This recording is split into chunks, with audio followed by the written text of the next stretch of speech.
और फिर ये वाकया होना और कश्मीर में तवातर के साथ नई डेवलपमेंट्स का होना, भारत तो ऐसा लगता है कि बहुत फ्रंट फुट पे है अपने मिशन को लेकर। इस किस्म का हमला सिर्फ ये बताने के लिए किया गया है कि दुनिया में बावर कराने के लिए कि के ऊपर अभी जो इशू है वो ओपन है और पाकिस्तान की जिम्मेदारी उसके ऊपर अभी भी बनती है।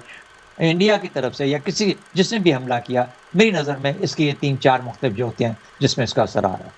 स्टेट भी ये समझती है पाकिस्तान की कि भारत एक एडवेंचर कर सकता है जिस तरह अमेरिका ने किया था, और भारत की ये ख्वाहिश भी है।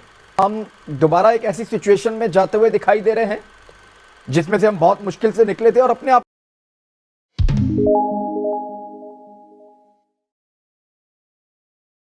हाय गाइस, जय हिंद। बीते दिन लाहौर में एक जबरदस्त बम धमाका हुआ जो कि UN declared terrorist Hafiz Saeed के घर के जस्ट बाहर था।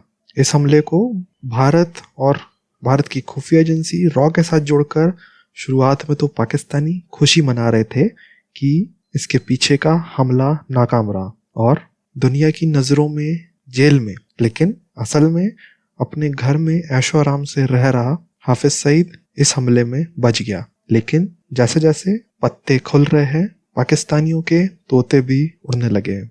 और ये जान के कि हमले का मकसद हाफिज सईद को मारना नहीं बल्कि दुनिया के सामने पाकिस्तान की असलियत को लाना हो सकता है। और ये सब ऐसे वक्त में जबकि FATF यानी कि फाइनेंशियल एक्शन टास्क फोर्स की मीटिंग ऑलरेडी जारी है, पाकिस्तानियों के पसीने छूट गए हैं। इस वीडियो में आप देखेंगे कि जब जब हाफिज सईद का जिक्र आ रहा है उसे बीप कर दिया जा रहा है। ये साफ साफ पाकिस्तान की बेचैनी और डर को दिखाता है। तो चलिए देखते हैं इस बम ब्लास्ट की घटना को पाकिस्तानी मीडिया किस नज़र से देख रहा है। तो चलिए शुरू करते हैं। इन सारी चीजों को अगर आप जोड़ के देखें तो भारत, इनके ऊपर केसेस भी हैं, आज पेशी भी थी, वो बहुत ज्यादा अग्रेसिव है। और फिर ये वाकया होना और कश्मीर में तवातर के साथ नई डेवलपमेंट्स का होना, भारत तो ऐसा लगता है कि बहुत फ्रंट फुट पे है अपने मिशन को लेकर। जी बिल्कुल, देखिए अगर इसका हम हदफ हाफिज सईद ही समझें जो कि चूँकि वो करीबी उनकी रिहाइश का है लेकिन वे वहाँ तक पहुँच नहीं पाए, तो इसके अपने कुछ मज़मरात हैं कि अगर वो हदफ थे तो इस किस्म का हमला क्यों किया गया। यानी ऐसा हमला जो कि उससे शॉर्ट ही, अपने हदफ से शॉर्ट ही वक़्फ़ पज़ीर हुआ और उसका असर जो था वो ना हो पाया या वो रिज़ल्ट ना हासिल कर पाए, तो फिर इसका मकसद क्या था। पहला सवाल तो ये एक हम छोड़े जाते हैं। लेकिन जो दूसरी बात है, 3-4 चीज़ें हो रही हैं इस वक्त, जैसा आपने जिक्र भी किया। एक तो कश्मीर के मामलात अंदरूनी मामलात हैं, फिर 24 तारीख को यानी कल के दिन में एक दिल्ली के अंदर एक कश्मीर के ऊपर कॉन्फ्रेंस है। इस वाक़े के बाद सामने फिर से खड़ा करके उसको वजह बना के कश्मीर के जो लीडर्स आ रहे हैं या अपना कोई ऐसा बयानिया तरतीब दिया जाए जिससे कि ये वाज़ह किया जाए कि पाकिस्तान ने अभी तक पे वो कुछ नहीं किया जो कि भारत चाहता है। दूसरा, 2 जगह का और का भी हदफ है। एक, अमेरिका के इंटरनेशनल टेररिस्ट लिस्ट के अंदर उसका जिक्र आता है और उन्होंने 10 मिलियन या $1 मिलियन का उसके ऊपर एक वो हेड मनी लगाई हुई है, लेकिन साथ ही साथ वो लगाई गई है भारत के कहने के ऊपर। अच्छा, अब अगर ये मकासद है तो फिर आज के दिन में होने का मकसद क्या था। 2 चीजें और हो रही हैं आज के दिन में। एक तो ये कि फैटफ का इजलास चल रहा है, फैटफ पेरिस के अंदर फैटफ का इजलास चल रहा है। उसके लिए वंस अगेन आपने को अगर दुनिया भूल भी गई थी तो आज इस तरह के धमाके के बाद बावर करा दिया कि ये एक ऐसा एलिमेंट है जिसको दुनिया भूले ना और कम से कम फैटफ ना भूले।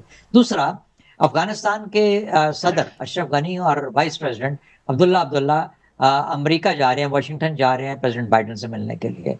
क्या ये भी पैगाम है उनके लिए शायद आज ही के दिन में या कल के दिन में, जिसके अंदर की ये कोशिश है कि ये साथ पैगाम लेते जाएं कि का मामला अभी तक पड़ा हुआ है। तो जब ये जाएंगे तो क्या रीइंफोर्स करेंगे उस बयानिए को जो कि पाकिस्तान के खिलाफ अफगानिस्तान से तबादर के साथ निकलता आ रहा है। तो मुझे ये लगता है कि 3-4 इसके मुख्तलिफ जो होते हैं, जब इसको एनालाइज करते हैं, ये सिर्फ और सिर्फ अगर को ही निशाना बनाना होता तो इस किस्म का हमला ना किया जाता। इस किस्म का हमला सिर्फ ये बताने के लिए किया गया कि दुनिया में बावर कराने के लिए कि के ऊपर अभी जो इशू है वो ओपन है और पाकिस्तान की जिम्मेदारी उसके ऊपर अभी भी बनती है। तो ये पाकिस्तान उसको कैसे मैनेज करेगा, हमारे पास जवाबात हर चीज़ के हैं, लेकिन बाहर सूरत इंडिया की तरफ से या किसी जिसने भी हमला किया, मेरी नज़र में इसकी ये 3-4 मुख्तलिफ जो होते हैं जिसमें इसका असर आ रहा है। देखिए, आसान टारगेट तो है नहीं, उनका अपना सिक्योरिटी का उनका एक है, वो कोशिश करते हैं मैक्सिमम उसको जो किया जा सके। उसके अलावा स्टेट भी ये समझती है पाकिस्तान की कि भारत एक एडवेंचर कर सकता है जिस तरह अमेरिका ने किया था, और भारत की ये ख्वाहिश भी है। तो हमें तो ऐसा लग रहा था कि शायद टारगेट अचीव नहीं हुआ, लेकिन आपने जो टारगेट्स बताए थे वो साथ जुड़े हुए जरूर हैं, लेकिन साफ नहीं है। एग्जैक्टली मैं यही बताना चाह रहा हूं कि तक पहुंचना तो पहुंच तो कोई नहीं सके। इस किस्म का हमला अगर किसी को हदफ बना के करना था तो तरीका नहीं है करने का, किसी को हदफ बनाने का। जो करना चाहते हैं उनके लिए रास्ते मुख्तलिफ होते हैं, मुख्तलिफ तरीके होते हैं। मुझे यूँ लगा कि जैसे इसका जो मकसद है वो ज़्यादा जनरलाइज्ड है, ज़्यादा ब्रॉड है, और कम से कम 3-4 जगहों पे इसका पैगाम लेके ये लोग गए हैं। तो इसलिए मुझे ये वो पॉइंटेड टारगेट जो ये नज़र दिखाना चाहते हैं वो नहीं था। It is not something that is gone और आया ये गलत हो गया काम, ये वो नहीं है। मकसद ही गालिबन ये 3-4 जगहों पे पैगाम पहुंचाना था। हाँ, अगर उसके अंदर कुछ मिल जाता तो वो एडिशनल बोनस होता, लेकिन आपको पता है कि जो है वो जाहिर है कि उन तक पहुंच इतनी आसान नहीं है।